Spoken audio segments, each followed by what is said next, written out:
എൻ്റെ ഒന്നാമത്തെ ചോദ്യം, കേരളത്തിൽ നിന്ന് ഏകദേശം 3500ഓളം പെൺകുട്ടികൾ കല്ലറങ്ങാട്ട് ബിഷപ്പ് പറഞ്ഞ പോലെ തന്നെ മത തീവ്രവാദികൾ അടിച്ചുകൊണ്ട് പോയിട്ടുണ്ട്. എഗ്രീഡ്.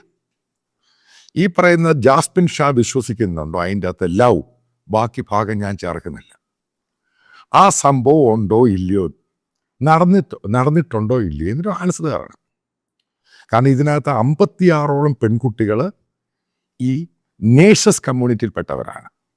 നേഴ്സിങ്ങിന് പഠിക്കാൻ പോയവരാണ്, നേഴ്സായിട്ട് ജോലി ചെയ്തവരാണ്.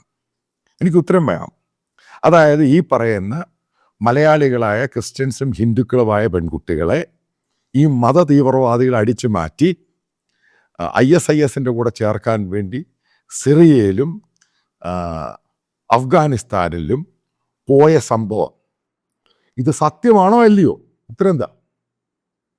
തന്നേ മതിയാവത്തുള്ളൂ. കാരണം താങ്കൾ സുഡാപ്പി അല്ലെന്നല്ലേ പറയാം. ഞാൻ പ്രൂവ് ചെയ്യാം നീ ആരാന്ന്.